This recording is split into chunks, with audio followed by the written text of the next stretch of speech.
Magandang araw sa inyong lahat, nagbabalik ang TNT Trends and Tour Channel. Ayon sa GMA News Online, inihayag ni David Licauco na kumita siya ng 50 na milyong piso sa isang taon mula sa showbiz career, mga negosyo. Sinabi ni David Licauco na ang pinakamataas na taon ng kita na kinita niya sa ngayon ay humigit kumulang 50 na milyong piso mula sa kanyang trabaho bilang artista at sa kanyang mga negosyo.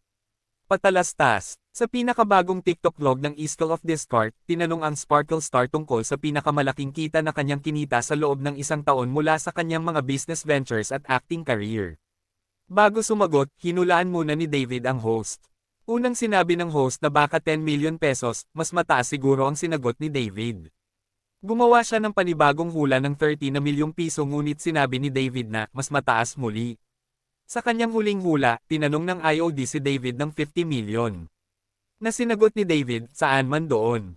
Sa parehong panayam, sinabi ni David na sinusubukan niyang i-invest ang lahat ng kanyang kita mula sa kanyang showbiz career sa kanyang negosyo.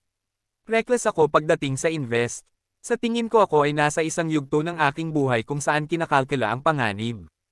Ang actor-entrepreneur ay may-ari ng ilang branch ng Kuya Korea at Sobra Cafe. David most recent starred in GMA Prime series Pulang Araw. He is set to make a acting comeback in the film, Samahan ng Mga Makasalanan, which will hit Philippine cinemas on April 19. Please don't forget to subscribe TNT Trends and Tour channel, click the notification bell to notify you in our next video. Please like and share and comment down below. Thank you for watching.